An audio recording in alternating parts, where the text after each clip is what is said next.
유대인들은 8가지 특권, 다른 백성들이 받지 않는 8가지 특권을 받았음에도 불구하고 단 한 가지, 예수 그리스도를 믿지 않았다는 이유 때문에 구원에서 멀어집니다. 그리고 하나님은 이제 이 구원의 역사는 유대인이 아니라 이방인에게로 넘기게 됩니다. 자, 이 부분에서 이제 해명하고 질문하고 해명하는 과정에서 하나님께서 그렇게 다 예정하셨다면 인간에게 책임을 물을 것이 뭐냐, 이제 그런 말씀에 대해서 우리가 생각을 했습니다. 지난주에 잠깐 말씀드렸는데 오늘 잠깐 복습하고 말씀 들어가도록 하겠습니다.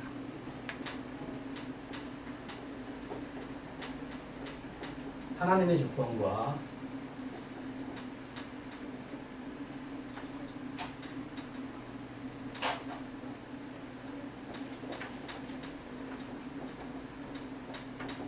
인간의 책임 문제에 있어서 장로교 신자들과 감리교 신자들이 다른 이유를 제가 설명을 드렸습니다. 물론 지금은 감리교 신자나 장로교 신자나 특성들이 많이 약해졌습니다만 첫 출발이 그렇습니다. 왜냐하면 모든 성도들의 신앙의 첫 출발은 시작자들에서 시작됩니다. 신학자들이 성경을 어떻게 해석을 해서 어떤 기초, 어떤 교리를 세우느냐에 따라서 이제 어쨌든 그 교리를 공부로 하게 되면 그 교리를 따라 신앙생활을 할 수밖에 없는 것이죠. 우리나라에는 장로교, 미국에서 장로교 선교사들이 많이 들어와서 가르치다 보니까 장로교 신앙을 가질 수밖에 없었습니다. 그만큼 감리교는 적었죠. 자, 그런데 장로교가 왜 하나님의 주권을 강조하냐면 칼빈의 5대 교리에서 가장 중요한 것이 하나님의 주권입니다. 그래서 장로교는 항상 강조하는 것이 하나님이 하셨다. 모든 것은 다 하나님이 하시고 하나님의 주권 안에 있고 하나님이 섭리하신다는 겁니다. 이제 그것은 당연히 맞는 말이죠. 그렇기 때문에 거기에 대해서는 우리가 이의를 제기할 수가 없습니다. 다만 그걸 너무 강조하다 보니까 인간은 별로 책임질 것이 없어요. 그래서 아무것도 안 해도 관계없습니다. 전부 하나님이 하시니까 모든 것은 하나님의 섭리고 하나님의 작정이고 하나님의 예정이니까 인간이 그 앞에서 뭘 어떻게 할 수 있겠냐. 그렇게 하나님의 주권을 너무 강조하다 보니까 장로교 신자들은 상당 부분 열정이 별로 없습니다. 신앙적인 열정이 별로 없습니다.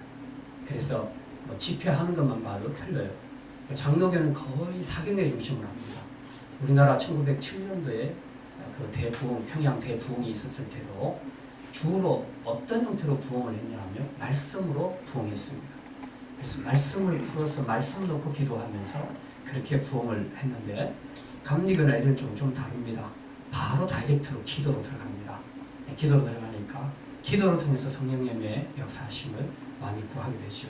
어느 것이 옳다 틀렸다 하는 얘기가 아니라 특성들이 그렇게 나타난다는 겁니다. 그래서 장로교에서는 하나님의 주권을 강조하다 보니까 인간의 책임, 인간이 뭘 어떻게 해야 될 것인가에 대한 부분에 대해서 굉장히 약해졌습니다. 그런데 감리교는 반대로 굉장히 이걸 많이 강조를 하게 되죠. 그럼 장로교에서는 예를 들어서 인간이 하나님이 주권이 100%라면 인간은 0%가 된다. 그래서 합해서 100이 된다. 하나님이 50만큼 일하시면 우리 인간도 50만큼 일해서 100이 된다. 이제 이런 논리죠. 장로교는 상당 부분 하나님의 퍼센트가 많습니다. 하나님의 일하심이 많습니다. 그러다 보니까 인간은 그만큼 일을 별로 안 하게 되고 책임감도 별로 안 느끼는 겁니다. 자, 이렇게 해서 100을 만드니까 항상 이런 문제들이 생기는 겁니다. 아, 하나님이 하셨으니까 난 별로 할 거 없네. 그죠? 이번 수련회나 또 교회가 어떤 행사를 할 때, 자, 하나님이 다 하셨습니다. 그렇게 얘기하면 나는 할 것이 없네. 누군가를 통해서 하나님이 하실 거야. 그래서 자기는 자꾸 빠져나갑니다. 그런 것이 합리화시키는 것이 다 이런 하나님의 주권을 너무 강조하다 보니까 이런 문제가 생긴 겁니다. 말씀드렸습니다. 그게 아니고 칼빈의 예정론이 말하는 것은 하나님의 주권 100%, 인간의 책임 100%라고 했습니다. 그건 왜 그러냐? 모든 것은 하나님이 작정하시고 하나님의 주권 가운데 진행되지만 하나님은 반드시 사람을 통해서 일하십니다. 그래서 그 사람을 통해서 하나님이 뜻하시는 바를 이루시기 때문에 사람에게 100%의 책임을 묻는다고 말씀드렸습니다. 그걸 가장 잘 보여주는 것이 에스겔서에서 나오는 그 나팔수 파수꾼의 이야기입니다. 그래서 파수꾼의 하는 역할이 적군이 들어오게 되면 성을 지키고 있다가 나팔을 길게 불죠. 적군이 저기서 멀리서 출현하면 나팔을 길게 붑니다. 그러면 성 안에 있는 사람들이 나팔 소리를 듣고 전쟁에 대비를 하게 되죠. 근데 이 나팔을 불어야 될 파수꾼이 나팔을 안 불었다. 어떤 이유에서든 안 불었다. 그렇게 되면 적군들이 이만큼 들어와서 결국은 성을 다 점령하게 되죠. 그렇게 되게 되는 것은 하나님이 이스라엘 백성들이 워낙 죄를 많이 지으니까 하나님께서 심판하시는 차원에서 그렇게 하는 겁니다. 그러나 그러니까 하나님 그렇게 말씀하시죠. 저 성에 있는 백성들의 죽음은 저들의 죄 때문인 것은 사실이나 그러나 그들의 핏값은 내가 파수꾼 너에게 찾겠다. 하나님께서 그렇게 말합니다. 네가 나팔만 불었어도 저 백성들이 깨어 있었을 거 아니냐. 그렇게 말하죠. 그래서 하나님의 일하심은 맞지만 우리 영감이 절대로 이 책임에서 빠져나갈 수가 없다. 가룟 유다가 예수님을 판 것이 하나님의 구속 사역을 이루는데 일조를 한 것처럼 보여도 그러나 판 것은 자기 인격적으로 결정한 것이기 때문에 거기에 대해서는 분명히 책임을 묻겠다. 그렇게 말하는 겁니다. 그래서 장로교가 너무 하나님의 주권을 강조한 나머지 인간의 책임에 대해서 아무렇지 않게 생각하는 이것은 대단히 잘못된 생각이다. 하나님의 주권을 믿는 자라면 더 열심히 해야 합니다. 왜? 하나님이 나를 통해서 일하실 거니까. 나에게 주어진 책임이 있고 나팔수로서 나팔을 풀어야 될 책임이 있으니까 우리가 더 열심히 해야 된다는 겁니다. 장로교회로서. 근데 이제 이런 하나님의 주권이나 이 구원의 확신이 이제 너무 지나쳐서 더 심하게 간 경우가 바로 이제 구원파 같은 경우입니다. 이 구원파 같은 경우는 어떻습니까? 확실하게 구원을 받으면 그 뒤에는 자기가 아무렇게나 살아도 관계없다고 생각을 하는 겁니다. 그러니까 하나님의 그 구원에 대한 주권에 대해서 신뢰도가 지나치게 높아서 인간은 아무렇게나 살아도 된다는 이런 생각을 가지고 있습니다. 이게 로마서를 잘 읽어보면 왜 우리가 그렇게 살 수 없는지에 대해서 분명히 성경에서는 이야기하고 있는데 그네들은 여기에만 머물러 있는 겁니다. 그래서 한번 구원받으면 끝. 그 뒤에는 내가 어떻게 살든지 관계없어. 그래서 인간에게 주어진 책임, 하나님 앞에서 해야 할 도리 이런 것들에 대해서 굉장히 무시해버립니다. 그러다 보니까 결국은 이들이 하나님 앞에 멸망에 이르게 되는데 고린도전서 10장에 보게 되면요. 사도 바울이 이 부분을 이렇게 예를 들어서 설명을 합니다. 이스라엘 백성들이 전부 다 출애굽을 했지 않냐. 거의 대부분 이스라엘 백성들은 다 출애굽을 했지요. 그런데 홍해 바다를 건너갈 때 하나님께서 바다를 가르시고 이스라엘 백성들이 집단적으로 건너간 것을 신학적으로 사도 바울이 어떻게 해석하냐면 집단 세례로 표현하고 있습니다. 그래서 이스라엘 백성들이 다 나오기는 나왔는데 세례를 받아야 되겠는데 어떻게 세례를 받겠는가? 홍해 바다를 들어갔다가 나오도록 하나님께서 그렇게 하셨다고 신약적인 해석을 그렇게 하는 겁니다. 그러고 난 다음에 뭘 얘기합니까? 그러면 집단 세례를 받은 이스라엘 백성들이 다 하나님 앞에 말하자면 구원받은 것인데 그들이 다 가나안 땅에 들어갔냐? 못 들어갔지 않냐? 대다수는 다 멸망했다. 사도 바울은 그걸 그렇게 설명하고 있어요. 그러면서 그렇게 얘기합니다. 하나님은 다수를 기뻐하지 않으셨다. 믿음 없는 다수는 필요 없다.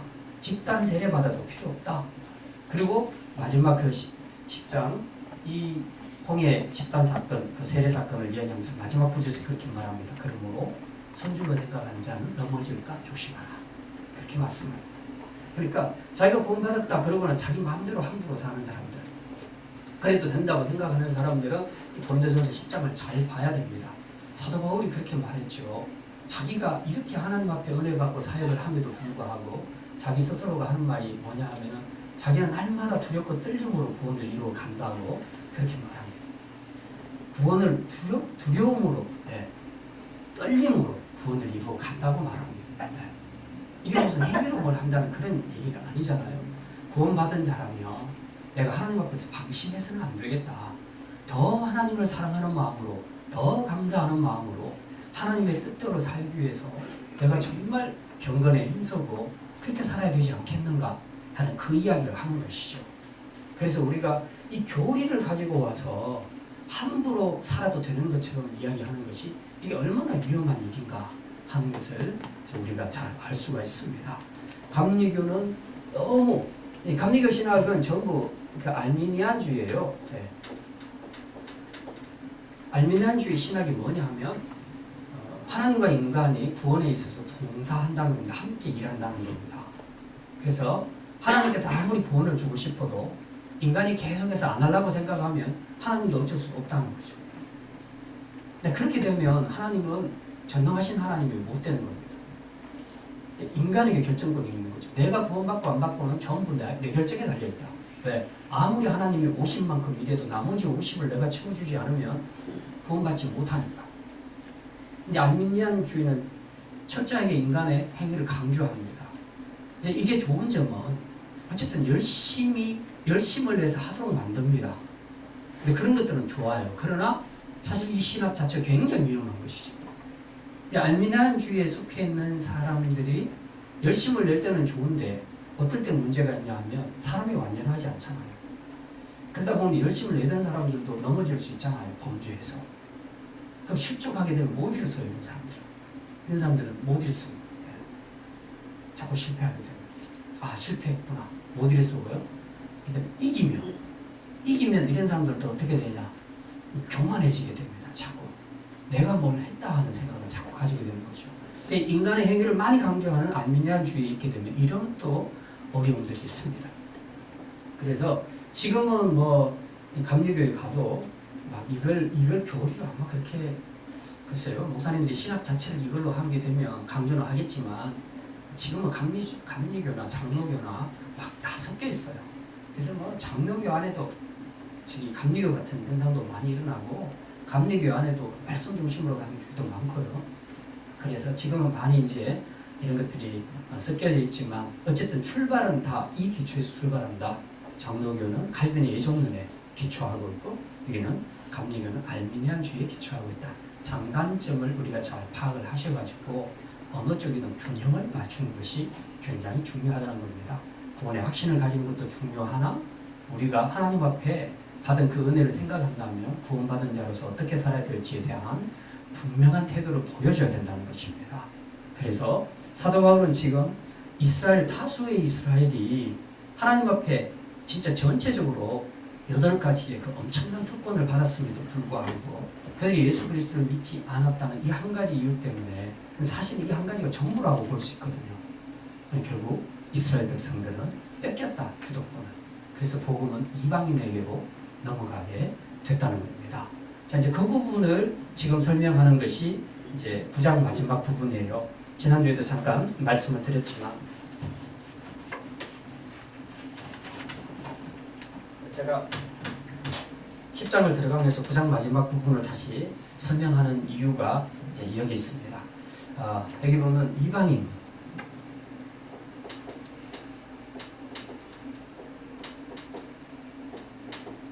자, 하나님이 최종적으로 목표로 세우고 있는 하나님이 원하시는 의가 있습니다.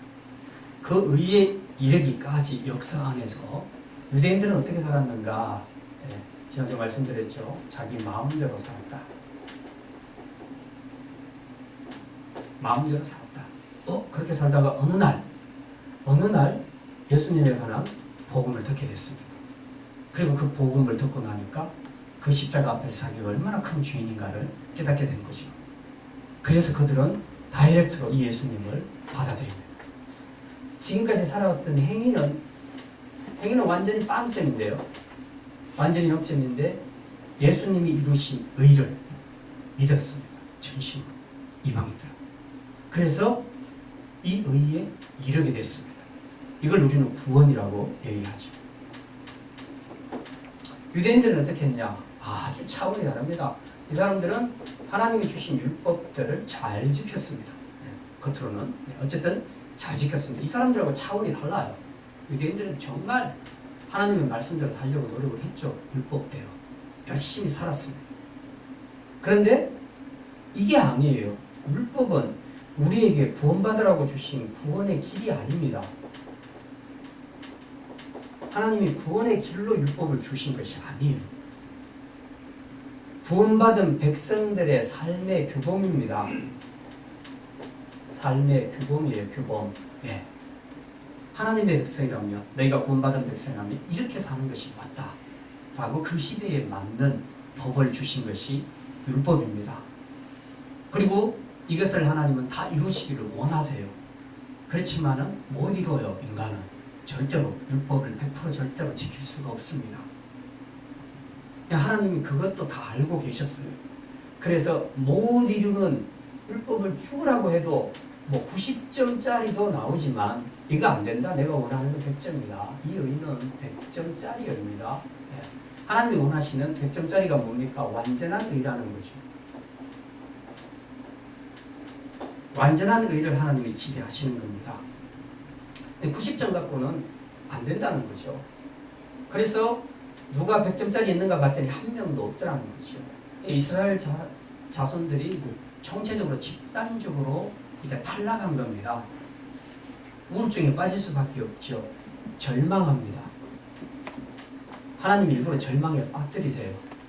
그래 놓고는 봐라. 너희 아무리 해도 안 되지. 너희 힘으로는 안 돼. 왜? 너희는 죄인이기 때문에. 죄인들은 절대로 율법을 다 지킬 수가 없어. 내가 규범으로는 좋지만 너희들 이걸로 갖고 구원 못 받아. 그럼 어떻게 해요?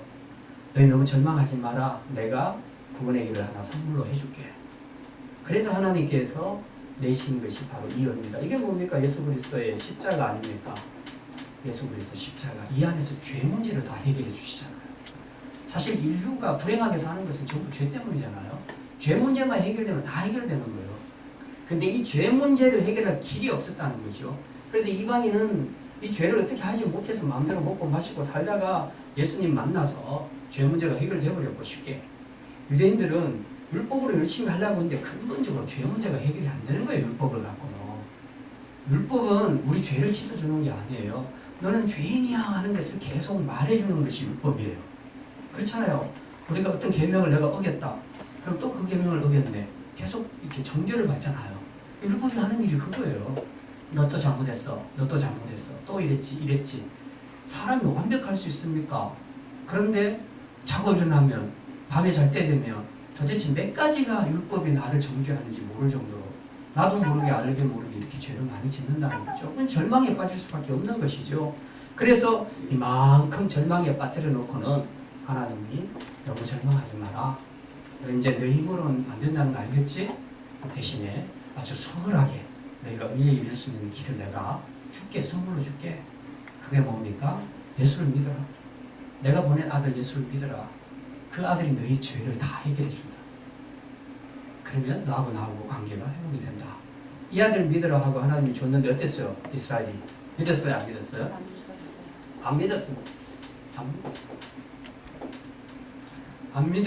안 믿으니까 뭡니까? 여기 9장 33절에 뭐라고 말합니까? 32절에 어찌 그러하냐? 왜 그랬냐? 그들이 믿음을 의지 않고 행위를 의지함이라. 그러면서 33절에 말하죠. 보라 내가 걸림돌과 거치는 바위를 시온에 두노니 그를 믿는 자는 부끄러움을 당하지 아니하리라. 예. 이 사람들 입장에서는 오실 메시아를 기다렸어요. 그 메시아가 자기들을 세상 열방 중에서 높여줄 줄 알았어요. 근데 예수님을 가만히 보니까 오병이어로 막 그런 역사를 해낼 때 보니까 우리가 기다렸던 그분 맞네. 그렇게 생각을 했는데 조금 있으니까 막 잡혀가고 두들겨 맞고 채찍 맞고 그리고 십자가에서 죽는데 너무 무력하게 죽는 거예요. 마지막으로 막 기회를 주잖아요. 사람들이 너 거기서 한번 내려와 봐라. 그러면 내가 믿을게. 그런데도 안 내려오잖아요. 그러니까 유대인들은 생각할 때 안 내려오는 게 아니라 못 내려온다고 생각을 한 거죠. 저 무능한 신이구나. 무능한 메시아구나. 그래서 우리가 생각한 메시아가 아니야. 그래서 그들에게는 예수 그리스도가 구원주가 아니고 거치는 돌이 됐습니다.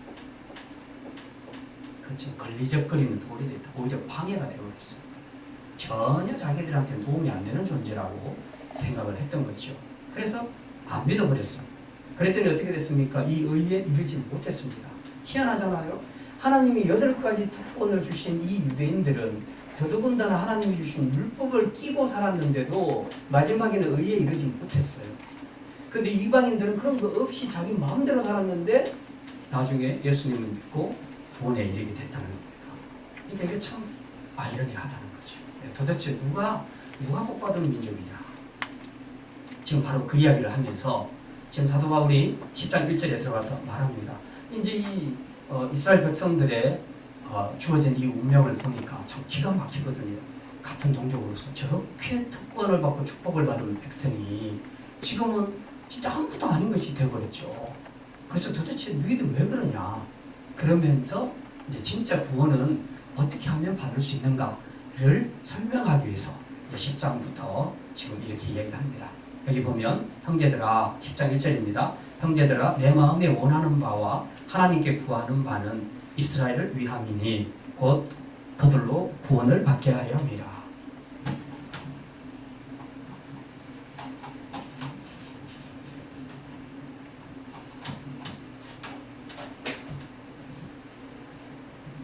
내 마음에 원하는 바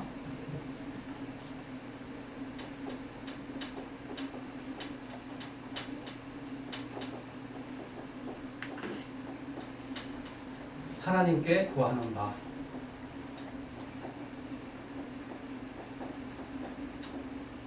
내 마음에 원하는 바 하나님께 구하는 바 이걸 현대말로 바꾸면 뭐가 될까요? 여러분의 마음에 소원하는 것 그리고 하나님께 그걸 빌리고 싶은 것 그걸 뭐라 합니까? 기도 제목이라고 하잖아요. 그죠? 네.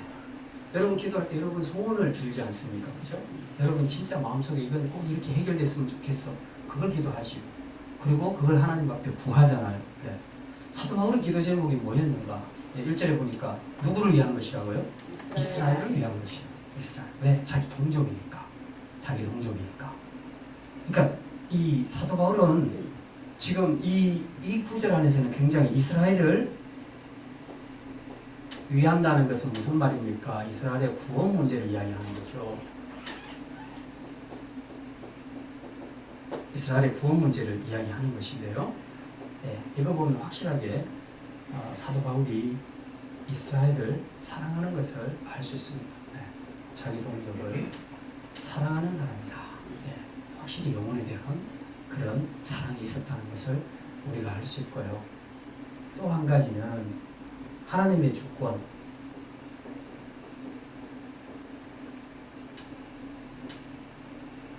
하나님의 주권에 대해서 바르게 알고 있었다.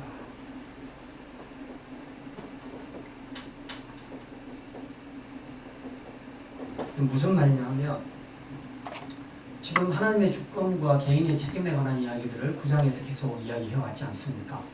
그러니까 지금 전체적인 큰 구속사적인 관점에서 봤을 때는 이 구원의 길이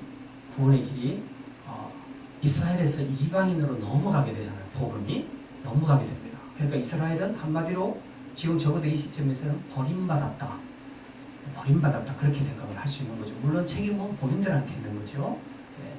그렇게 생각했을 때 하나님의 섭리가 저쪽으로 가고 있구나. 이방인을 지금 향하고 있구나. 이스라엘은 아무리 선택받은 백성이라도 하나님이 버렸구나 라고 생각하는 순간에 자칫하면 이스라엘은 이런 운명이구나. 그러면 내가 이스라엘을 위해서 기도할 필요도 없겠다.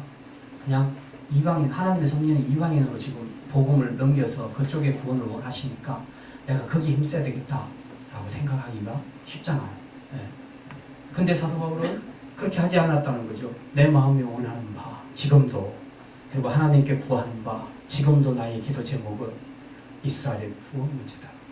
하나님이 주권적으로 그렇게 하셨건 말건 관계없이 나는 내 도리를 더 하겠다는 겁니다. 내 도리가 뭐냐? 내 민족 어쨌든 구원받았으면 좋겠다는 거죠. 우리가 하나님의 주권에 대해서 바르게 이해해야 할 때 바로 우리가 해야 될 것이 뭔가를 알 수 있게 된다는 거죠.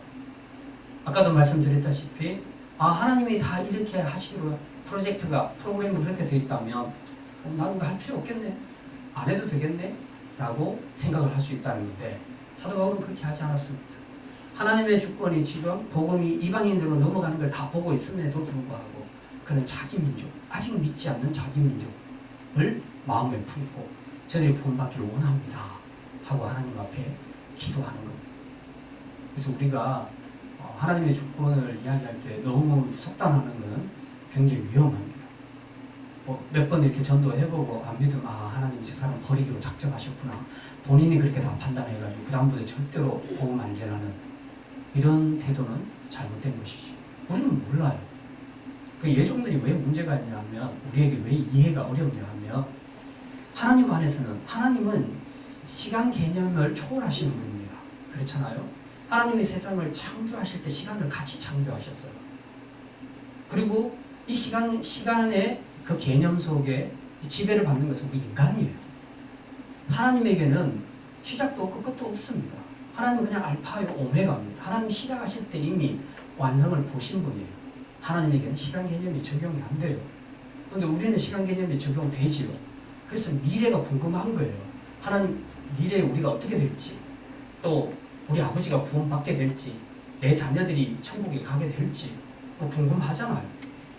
궁금하니까 우리는 자꾸 미래에 대해서 관심을 많이 가지게 되고, 이제 이런 것들이 좀 잘못되면 자꾸 점쟁이를 찾아가고 철학관을 찾아가고, 왜? 미래가 닫혀 있으니까.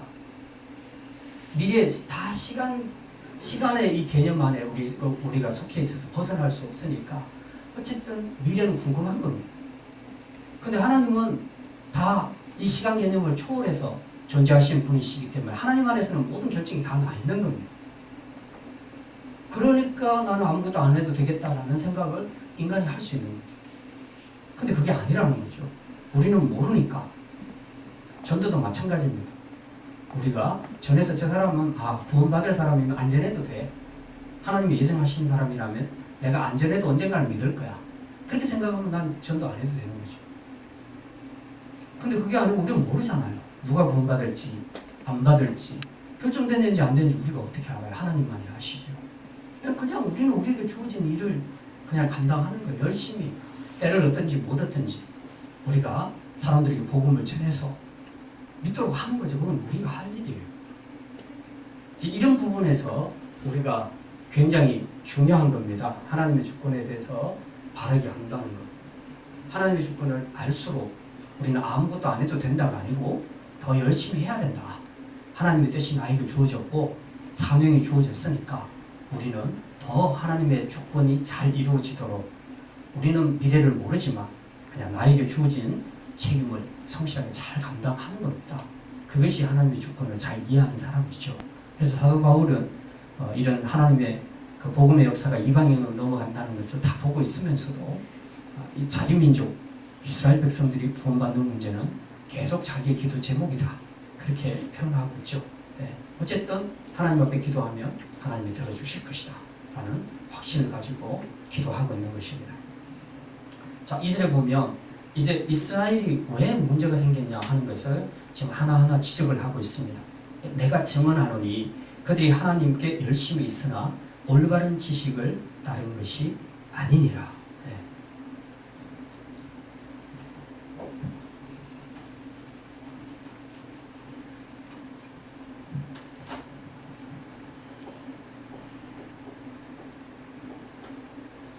이스라엘의 문제.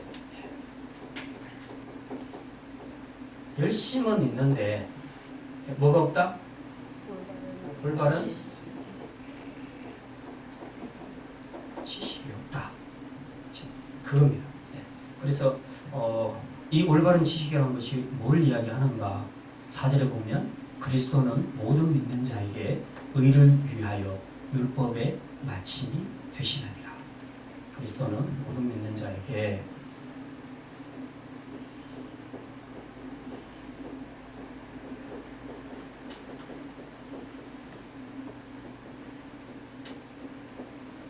의를 이루기 위하여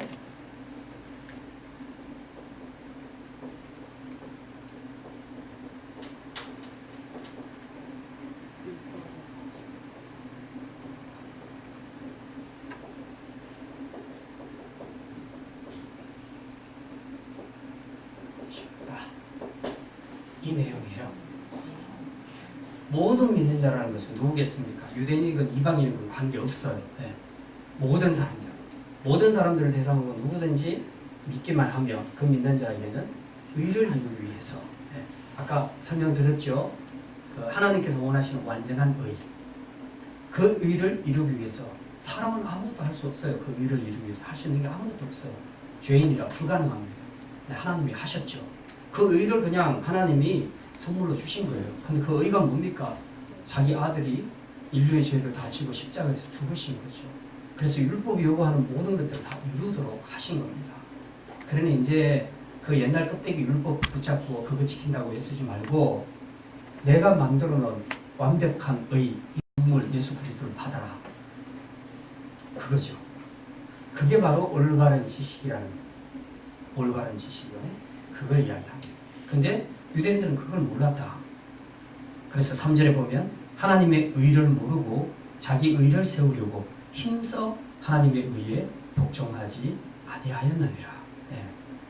이게 참 그 사도 바울이 본 이스라엘의 가장 큰 문제가 바로 이것이었습니다. 유대인들은 자기 의를 세우려고, 예. 하나님의 의를 모르고 자기 의를 세우려고 힘써서 하나님의 의를 대적했다. 복종하지 아니하였다라고 그렇게 말하고 있습니다. 사실 이제 유대인의 열심은 굉장합니다. 이렇게 말하고 있는 당사자인 사도 바울, 자기는 유대인들의 열심이 뭔지를 잘 알아요. 자기 체험을 통해서 알고 있습니다. 자기도 그랬던 사람이거든요.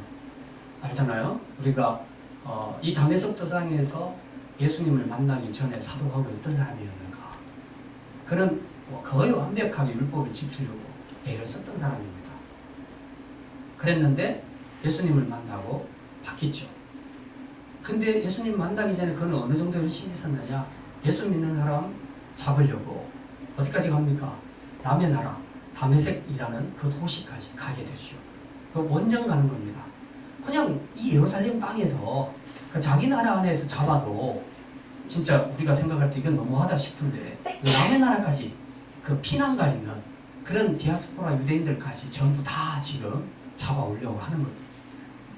이 열정이 얼마나 대단한가 하는 것을 우리가 알 수 있죠. 그러니까 자기 하나님의 의를 모르니까, 이걸 모르니까 지금도 여전히 율법을 지켜야 된다고 생각을 한 겁니다. 그래서 이걸 지키지 않고 그냥 예수만 믿으면 된다고 생각하는 이 사람들을 보니까 기가 막히게 한심한 거죠. 한심한 게 아니라 분노를 일으킨 겁니다. 우리가 사도행전에서도 봤지만 사도 바울이 1차, 2차, 3차 전도여행 움직일 때마다 계속 뒤따라다니던 그 진짜 찰거머리처럼 붙어다니는 유대인들이 있었잖아요. 그 사람들이 왜 그랬겠습니까? 그 사람들이 악해서가 아니고요. 몰라서 그래요. 몰라서. 올바른 지식이 없으니까 그래요. 그리스도 안에 모든 것이 다 있다는 것을 모르는 겁니다. 모르니까 이거 빼고 나니까 남는 것은 뭡니까? 전부 자기 의라. 자기가 해야 돼 뭔가를. 주님이 다 이루신 것을 받는다는 것은 뭔가 생리상 안 맞아. 그러니까 자기가 뭔가를 해야 된다고 생각하는 거죠. 그래서 결국은 힘써 자기 의를 이루기 위해서 힘써 하나님의 의를 복종치 아니하였다라고 그렇게 얘기합니다. 유대인의 열심은 이게 옛날부터 내려오는 전통이었어요. 굉장합니다.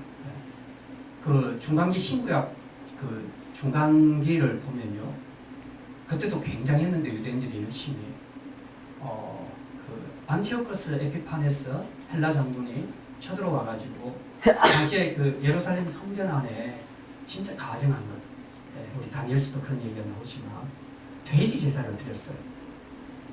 이거 얼마나 모독하는 겁니까? 유대인들을. 하나님의 성전을 얼마나 모독합니까? 돼지 제사를 드려놓고 그 당시에 엘레셀이라는 그런 제사장이 있었는데 제사장에게 그 고기 먹으라고 하는 거예요. 그러니까 이 제사장이 어떻게 그걸 먹을 수 있겠어요? 지금 이 성전에서 돼지 제사를, 돼지는 율법이 엄청 부정한 짐승이잖아요. 그 제사를 드리는 것만 해도 지금 자기는 지금 기절할 정도인데 그 고기를 먹으라 하니 얼마나 화가 나겠어요. 근데 안 먹으면 죽인다고 하니까. 그래도 자기는 못 먹는다. 당신 내 두 눈을 빼고 나를 불에다가 태워도 나는 절대로 그렇게 하지 못한다. 그래가지고 이 사람이 막 채찍질고 하고 막 칼로 찌르기도 하고 군사들이 와서 그냥 심심풀이로 막 찌릅니다. 막 찌르도록 하고 그렇게 합니다. 그리고는 또 갇혔다가 또 그렇게 하는데 다른 군사들이 너무 불쌍해가지고 이 사람한테 돼지고기가 아닌 다른 고기를 줍니다. 다른 고기를 줘도 안 먹어요. 안 믿죠. 네. 결국은 그렇게 순교하게 되죠. 이제 그게 제사 마카비서에 기록이 되어 있는 내용입니다. 유대인들의 열심은 하나님을 향한 율법을 향한 열심은 대단했습니다. 지금도 유대인들은 대단합니다. 성지순례 가보니까 그네들은 안식일을 지키기 위해서 절대로 아무것도 안 해요. 엘리베이터 상가에서 엘리베이터를 타야 되는데 안 누르는 거예요. 누르는 것이 일이라는 거죠. 구약에서 쓴 그대로를 다 지금 실행하고 있는 겁니다. 손도 갖다 가지 않는 거죠. 그리고 음식도 요리를 안 해요. 그럼 어떻게 먹어요? 요즘으로 말하자면 가정부들 있잖아요. 이방인 가정부들이 와서 요리를 다 해주면 먹어요. 그건 뭔데 자기들이 안 해요. 불도 다 끕니다. 깜깜한 데서 촛불만 켜죠. 이 열심이 대단한 거예요. 쟤들 보고 깜짝 놀랐어요. 진짜 엘리베이터를 안 타고요. 대신에 우리가 이렇게 눌러서 엘리베이터가 열리면 자기는 같이 타는 거예요. 그건 너무 웃기는 거예요. 보니까. 저는 어릴 때 제가 꼭 그렇게 신앙생활을 했기 때문에 남 일 같지 않더라고요. 그 유대인들 그런 거 보면서 너무 불쌍하다. 저 사람들 어떻게 하냐. 막 그런 생각이 들더라고요. 진짜 안타까운 거죠. 네. 근데 그 열정이 대단합니다. 무슬림들은 더 하잖아요. 하루에 뭐 5번씩 엎드려서 하잖아요. 우리 위양기 집사님 지금 공장에서 무슬림들 보면 그 사람들은 시간만 되면 딱 정해진 시간에 다 기도하잖아요. 굉장히 이 열정 누가 따라갑니까? 여호와의 증인들 대단합니다. 그렇게 얻어먹어도 집집마다 누르면서 천정 누르면서 전하잖아요. 네.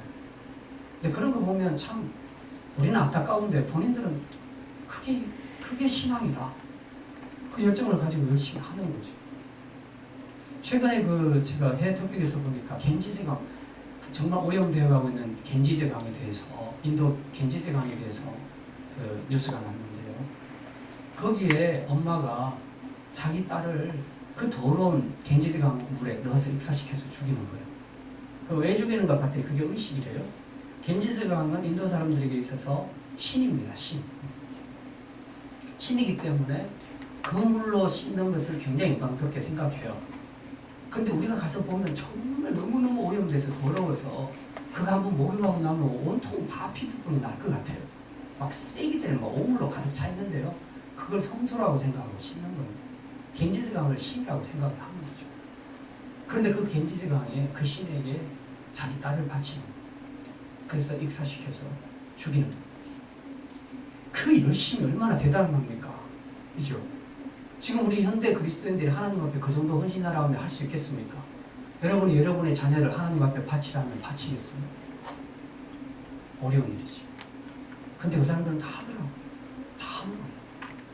그들은 그게 믿음이에요. 근데 우리가 봤을 때는 어때요? 정말 어리석기 짝이 없고 너무 안타깝죠. 왜 그렇습니까? 올바른 지식을 가지지 못하고 열심만 있는 거예요. 열심은 있는데 올바른 지식이 없더라. 우리가 대전에서 서울로 가려고 차를 딱 몰고 출발을 했는데 어떻게 이정표를 잘못 보고 가가지고 가다 보니까 부산 쪽으로 가고 있더라. 그럼 어떻게 돼요? 자기 목표는 지금 서울로 가는 건데 부산 쪽으로 열심히 막 그냥 엑셀 밟고 막 그렇게 달려가면 이게 뭐냐고요? 열심은 있는데 자기 목표에서는 점점 더 멀어지잖아요. 근데 사실 어떻게 보면 열심보다 더 중요한 것은 올바른 지식이. 둘 다 중요하지만 우선순위는 그래요. 그러니까 우리가 이단들이나 이런 사람들을 보세요. 얼마나 열심히 있는가. 여호와의 증인 같은 경우는 사람들이 감동을 받아요. 너무 사람들이 좋아요. 진짜.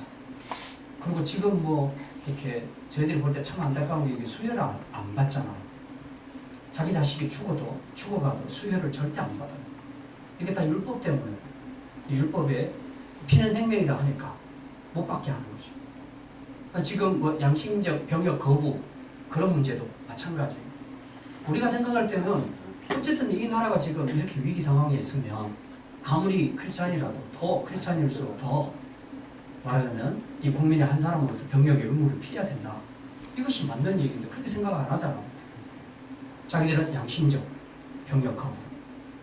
성경에서 이제 이 전쟁하지 말아 했으면 자기는 할 수 없다. 그래서 안 하는 거죠. 근데 그것 때문에 굉장히 많은 피해를 봐요. 그 사람들 자신들도. 지금은 좀 덜한데 옛날에 박정희 대통령 때나 아니면 전두환 대통령 때 이럴 때는요, 그런 사람들이 인격적으로 엄청난 침해를 당했어요. 그냥 군대 안 가는 정도로 벌 받는 정도가 아니고, 제가 뭐 그것이 알고 싶단가 거기 보니까요, 다뤄놨는데 아직 인간 대접을 안 해요. 군대 들어가게 되면, 군대가 아니고 그 영창 안에 들어가게 되면 병역 거부했다는 그걸로 해가지고 빨갱이로 몰기도 하고요. 그렇게 해서 거의 짐승처럼 다뤄요. 그런데도 불구하고 거기 들어가는 거예요. 들어가는 거예요. 대단한 거 아닙니까? 이 열심을 누가 따라가요? 그러니 우리 그리스도인들이 그 사람들의 열심과 비교한다면 너무 떨어지는 거죠. 열심이. 우리는 정말 그들의 열심을 못 쫓아가요. 여호와의 증인인 이런 사람들 못 쫓아가요. 근데 그게 무슨 소용이 있습니까? 열심히 쓰면 올바른 지식이 없는데, 죽음의 길로 가고 있는데 전혀. 그 사람들은 참 비참하게 영창 가서 그렇게 고생하고 나중에 마지막 날 지옥 가게 되니까요. 이게 생각해보면 참 끔찍하고 너무 안타까운 일 아닙니까? 그래서 우리가 열심을 가지는 것도 중요하지만 그보다 더 중요한 것은 올바른 지식을 가져야 된다. 올바른 지식. 그래서 사도 바울이 3차 전도여행, 2차 전도여행을 할 때에 그거 나오죠. 지역에 따라서 다 다르지만 베레아 사람들은 복음을 전하면 어떻게 합니까? 듣고 그것이 정말 그런가? 듣는다는 거예요. 일단 자기들은 생판 처음 들어보는 복음이야. 예수가 누군지 처음 들어보는데 다른 사람들은 다 고정관념, 선입견 이거 다 가지고 내가 알고 있는 외에는 다른 건 다 아니야 라고 복음을 확실하게 거부를 해버립니다. 근데 베레아 사람들은 들으면서 그게 그럴 수도 있겠다 라고 듣는 겁니다. 마음이 열려있고요. 겸손한 거예요. 그러니까 진리를 대할 때에 우리가 항상 이런 겸손한 마음을 가져야 되는데 그렇지 않으니까 그냥 완고한 사람들은 자기 생각 외에는 다 틀린 거죠. 하나 없는 복음이 들어와도 다 거절을 해버리는 거죠. 이게 이제 참 문제라는 겁니다. 그 올바른 지식이 결국 우리의 생명을 좌우하게 된다. 그래서 저도 청년부대 다닐 때 제 후배들 중에서 지금 JMS 정명석 있죠? 들어보셨습니까? 그 이단에 들어간 친구들이 있어갖고요. 그 친구들 끝내주려고 제가 들어갔다가 저도 붙잡힐 뻔했어요. 그 이후로 제가 진짜 교리 공부는 정확하게 해야 되겠다. 이거 잘 모르니까요. 그냥 다 넘어가는 거예요. 대학생들이. 다 넘어가는 거예요. 진짜 성경 똑바로 알아야 돼요. 모르면 아무리 열심히 수고해도 마지막에는 다 지옥으로 가게 되어 있습니다. 그러니 얼마나 비참하고 불쌍합니까? 그런 것들이 이제 사도 바울이 지금 이스라엘을 분석을 해봤을 때 문제는 그거다. 그들에게 하나님께 열심히 쓰나 올바른 지식을 따르지 아니하였다라고 그렇게 얘기합니다. 그럼 진짜 중요한 올바른 지식은 뭐냐? 4절에 그리스도는 모든 믿는 자에게 의를 이루기 위하여 율법의 마침이 되시느니라. 율법의 마침. 이 표현이 굉장히 중요한 겁니다. 우리가 마침이 됐다라고 얘기했을 때에 첫 번째 뜻은 끝났다는 얘기입니다. 끝났다. 두 번째는 완성됐다는 뜻입니다. 끝났다는 것이 뭐냐? 율법의 마침이 됐다. 효력, 끝. 대상 아무것도 주장하지 마. 우리가 어떤 문장을 쓸 때에 문장을 막 써서 맨 마지막에 딱 마침표를 찍죠. 그럼 그 문장 끝난 거 아닙니까? 그렇죠? 이 뒤에 뭐 붙으면 안 돼. 뭐 붙으면 안 돼요. 어머니 오늘은 제가 뭐 이렇게 해서 멀리 어디 여행을 갔다 왔습니다. 그래 놓고 닭 한 마리. 그럼 그게 무슨 말이에요? 알 수가 없잖아. 문장 맺었으면 뭐 끝내야 되는 거예요. 넣고 싶은 말 있으면 마침표 찍기 전에 다 써야 되는 거야. 수식어를 집어넣어서 다 써야 되고 마침표 찍으면 끝나는 거예요. 율법의 마침표를 찍었단 말입니다. 예수님이 마침표를 찍었다. 이 말은 더 이상 율법 효력 끝. 구약에 가졌던 모든 율법 효력은 끝났다. 할례도 모든 지키는 것도 다 끝났다 하는 거예요. 지금 이거 하지 말라는 거예요. 끝났다. 그런데 사도 바울이 복음 전하러 가면 유대인들이 따라다니면서 계속 시비 거는 것이 뭡니까? 왜 할례를 안 받냐? 그래 예수 믿는 것까지는 좋다. 근데 할례는 받아야 되지 않냐? 계속 이거죠. 율법은 지켜야 되지 않냐? 그러니까 마침표 찍었는데 계속 뭔가를 이야기하는 겁니다. 유대인들은 이걸 요구하는 거예요. 그러니까 아니다고 끝났다고 이제 구속사적인 입장에서 봤을 때 율법 효력 끝. 아무 말 하지 마. 더 이상 붙이지 마. 하나님의 역사는 여기까지예요. 율법은. 그 이야기를 하는 거예요. 또 하나는 뭡니까? 율법의 완성이다. 완성. 예수 그리스도께서 이 율법의 모든 요구를 다 이루셨다는 겁니다. 율법이 지향하는 모든 것들을 예수님께서 다 이루셨다는 거예요. 그래서 완성이 됐어요. 그러니까 완성됐는데 뭘 또 할 게 있겠냐. 완성이면 끝난 거 아니에요. 그죠? 어디서 제가 그런 얘기를 들었죠? 이보다 더 좋을 수는 없다. 그런 표현들 있잖아요. 네. 여러분 뭔가를 했는데 이보다 더 좋을 수 없으면 그게 최상 아니에요? 최상을 만들어 놓고 그 다음에 그까지 뭘 갖다 붙이기 시작하면 그건 이제 더 베리는 거예요. 작품을. 최고였을 때 거기서 끝내야 되는 거예요. 완성입니다. 더 이상 구질구질하게 뭘 필요 없어요. 예수님이 오셔서 다 이루셨어요. 율법의 요구를 다 이루셨어요. 그래서 완벽하게 완성하셨습니다. 그래서 이제는 뭐 양잡고 소잡고 그렇게 죄 지을 때마다 그 짐승의 피를 흘리면서 나갈 필요가 없는 거예요. 예수님 마침 완전히 완성을 시키셨다. 본인이 예수님 당신이 스스로 제물이 되셔서 어린 양이 되셔서 죽으셨다. 실물이 왔는데 무슨 모형을 가지고 아직까지 그러고 있냐. 완성품이 왔는데 그렇잖아요. 그래서 이거 하지 말라는 거죠. 예수님이 이루신 의는 바로 그거다. 율법의 마침이 되신 것이다.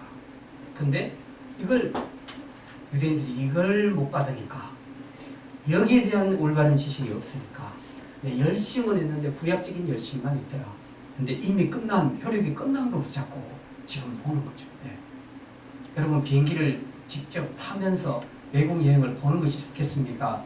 모형 비행기 들고 지도 보면서 그렇게 이 나라는 이렇구나 이렇게 보는 것이 더 낫겠습니까? 진짜 그죠? 진짜로 탔으면 모형은 필요 없는 거예요. 이제 모형은 실제가 없었을 때 도움이 되는 것이고 실제가 오면 끝나는 거예요. 내가 그리던 내 남자를 만났는데 만났으면 그 남자하고 계속 업무보면서 교제하면 되지 뭐 하려고 사진을 꺼내놓고 남자는 안 보고 사진만 보면서 그렇게 이조시대처럼 그렇게 살 필요가 뭐가 있냐고. 그렇잖아요. 주님이 일을 다 이루셨으니까 다 이루신 그분, 그 의가 되신 그분을 그냥 믿으면 되는 거예요. 믿으면 하나님이 그걸 받아준다는 거죠. 근데 유대인들은 그걸 안 했다. 그런 게 얼마나 안타까우냐. 지금 그 이야기를 하는 겁니다. 오늘 우리 이 말씀 가지고 함께 잠깐 기도하시겠습니다. 이제 두 가지 정리만 간단하고 마치겠습니다. 열정보다 더 중요한 것은 생명이 있는 지식입니다. 여러분이 열정을 가지는 것 자체는 좋은 일이지만 방향을 먼저 설정하십시오. 내가 바른 길을 가고 있는가, 바른 지식을 가지고 있는가. 이게 안 되면 열정 갖고는 오히려 지옥으로 빨리 달려갈 수가 있다는 걸 우리가 기억을 해야 합니다. 그래서 우리는 더 말씀 배우기를 힘써야 됩니다. 두 번째는 마침에 대한 건데요. 구속사적으로는 이런 마침이 이런 의미가 있지만 우리 개인의 삶에서 마침은 어떤 의미가 있겠습니까? 예수님을 우리 인생의 주인으로 영접하는 순간 내 인생에는 마침표가 찍어진 겁니다. 내 힘으로 살아왔던 거, 내 노력, 내 행위로 살아왔던 내 인생에는 마침표가 쳐지는 겁니다. 그게 지금 예수님이 율법의 마침이 되셨다는 뜻이에요. 두 가지 점에서 그렇습니다. 하나는 그 율법적으로 살았던 사람, 매였던 사람. 전형적으로 저 같은 경우죠. 저는 거의 신학교 들어가기 전까지 그렇게 살았으니까요. 거의 유대인 빤철 정도로 살았습니다. 제 유대인하고 붙어도 안 줘요. 저는 그렇게 살았어요. 막 저희 그 어머니가 집사님이지만 뭐죠? 그 가스레인지를 그 당시에 썼어요. LNG인가 가정에서 쓰는 거 있잖아요. 거기다가 이제 요리를 하잖아요. 연탄 다음에는 그게 나왔잖아요. 거기 딱 주일 아침에 떨어진 거예요. 그러니까 주일 아침에 사람 불렀어요. 그래서 기사가 와서 충전 다 시키고 갔어요. 제가 그 LNG 가스 다 떨어지는 한 달 동안 거기서 요리한 밥을 안 먹었던 사람이었죠. 그만하면 알겠죠. 열심히 못 따라왔어요, 저를. 근데 제가 신학교 가가지고 이 복음을 듣는데 정말 막 기가 막힌 거예요. 그러니까 저는 신학교 다닐 때 그때 복음을 처음 들은 거예요.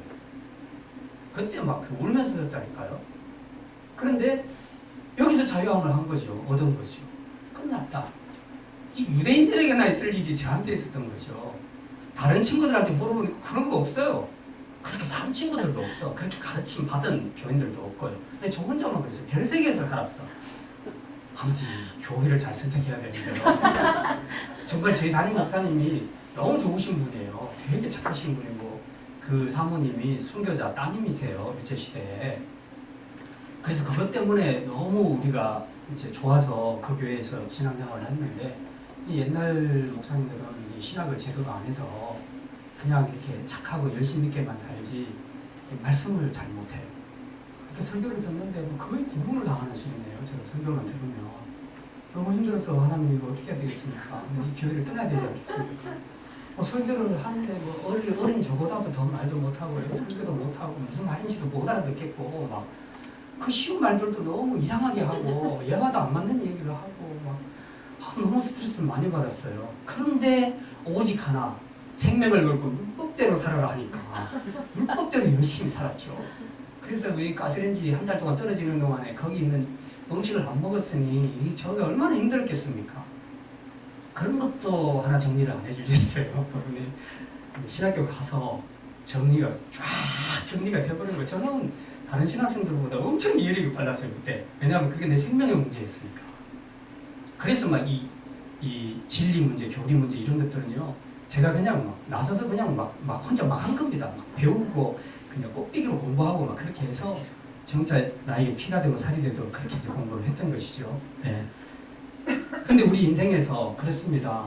이게 끝났다는 것, 예수님을 영접함으로써 이제 내 인생의 종지부가 찍어졌다는 것은 첫째는 나 같은 사람, 율법에 대해서 자유함이 없이 살아가는 이제 그런 사람들에게 종지부를 찍었다는 뜻이고요. 이제 또 하나는 정말 세상 중에서 그냥 표류하면서 살아가면서 참 그 하나님 보시기에 너무 안타깝게 살아가고 있는 그 인생에 예수님이 종지부를 찍는 겁니다. 이제 넌 내 거다. 내가 너의 왕이다. 이제 네가 나의 모든 통치 아래 순복하고 살면 너는 더 이상 과거처럼 그렇게 추잡하게 더럽게 쓰레기처럼 그렇게 살 필요가 없다. 이제 존귀한 하나님의 자녀가 된다.